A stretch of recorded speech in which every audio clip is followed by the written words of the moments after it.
Hello, fellow peasants. Today I'll be reviewing 1994's Clear and Present Danger.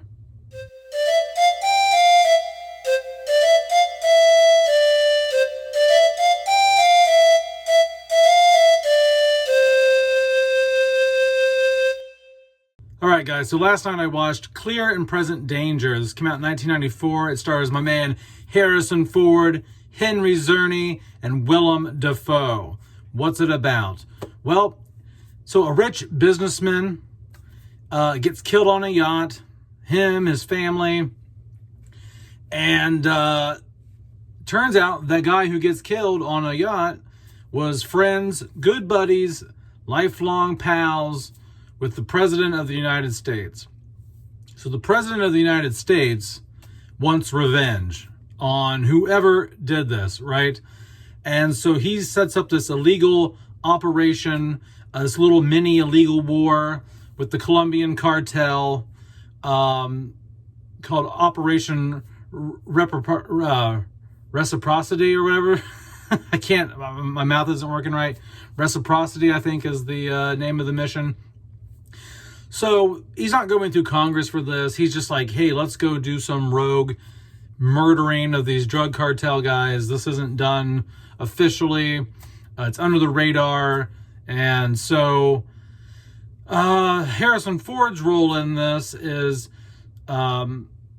he's investigating the murder. He works for the CIA. His boss has just been diagnosed with pancreatic cancer, so he's not doing so good. So he steps in place and he's overlooking this, and he starts connecting the dots. He's like, something isn't adding up here.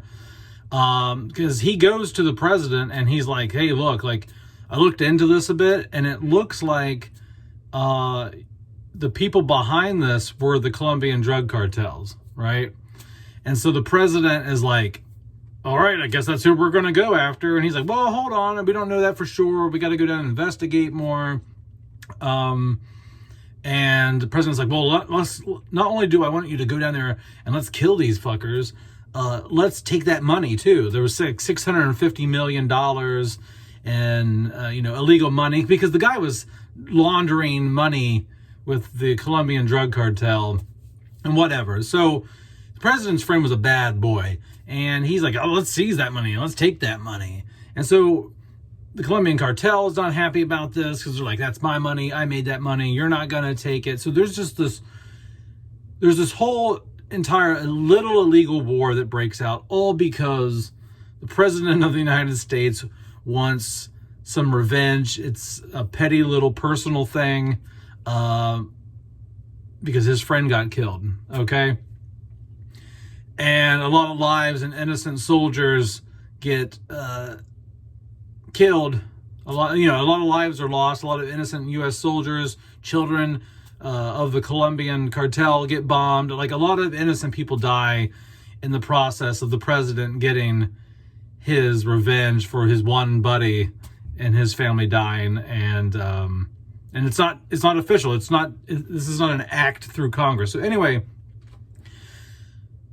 it's Harrison Ford basically discovering there's some rot, there's some corruption, and is he going to be man enough to stand up to the president and the Department of Defense and things like that, and call him out on it and not take orders, okay? So anyway, what do I like, what do I not like about Clear and Present Danger? First thing I like about Clear and Present Danger is that back then, like early to mid 90s when this movie came out, I remember the movies at the time back then, especially the action films, and they were very overly patriotic. They were very like, rah, rah, rah, America, the president can do no wrong, the president's an outstanding guy, the presidents are basically like, preachers, whatever. And this film kind of breaks that mold, because here you have a president doing what like most presidents have done, is shitty illegal wars. Like, name it, I mean, pretty much every president past World War II has done some sort of illegal war and not gone through Congress to do it. So I like that it showed the real,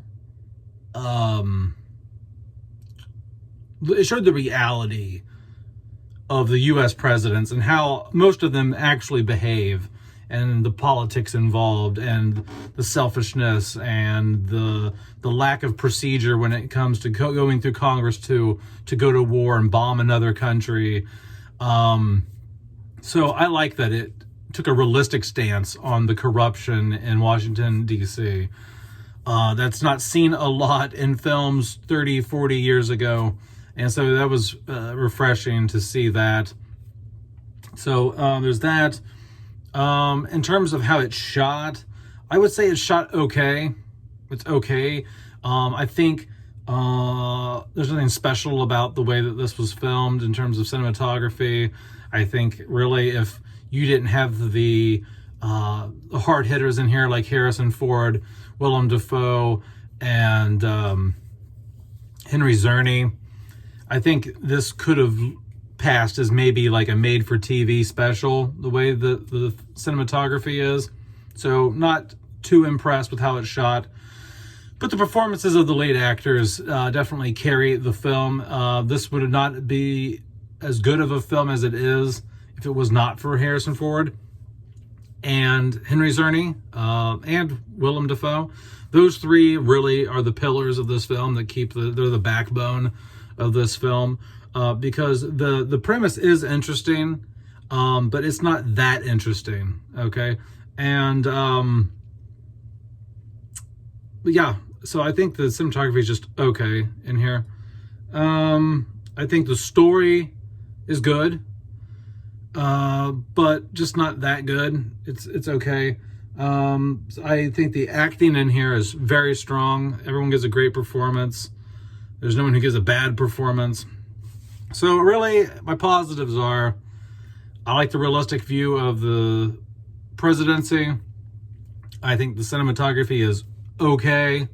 I think the performances were very good. My electricity just went out for some reason, so I don't know why that happened, but it did. And yeah, I think the story's okay. So, but anyway, so what do I not like about Clear and Present Danger? Sorry, I don't know why my electricity went out, but okay. So what I don't like about Clear and Present Danger is the ending. The ending. Really, the only thing I didn't care for at all, the thing I truly dislike, is the ending. I understand that they probably were not going to go through,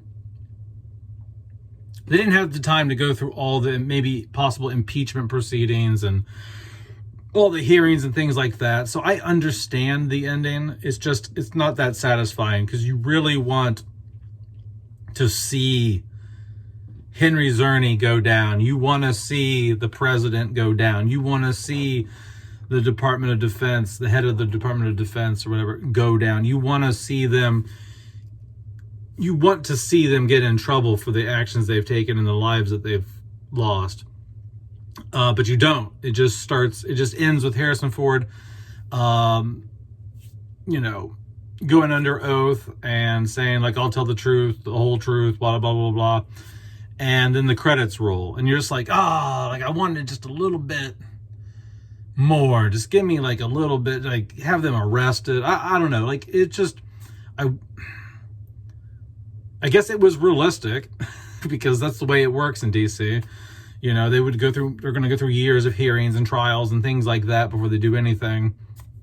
But as a viewer of an action movie, you're kind of just like, I wanted a more satisfying ending in terms of how the bad guy gets handled in this. Okay. I wanted, I really wanted the president and the two other guys to just feel the pain of their decisions, but didn't get that. And so it's kind of a letdown.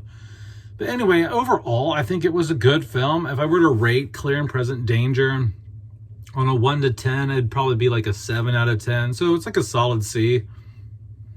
Would I ever watch it again? Probably not. Probably not.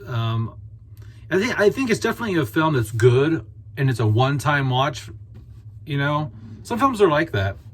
Some films are just like, wow, that was good, but it's not the type of film I would watch again or repeatedly. You know, it's just not a repeat viewing for me, but it is good. I just don't need to see it again. So, but that's it, guys. Let me know down in the comments below what you think about Clear and Present Danger. All right, guys, that's it. Peace out, peasants. Bye-bye.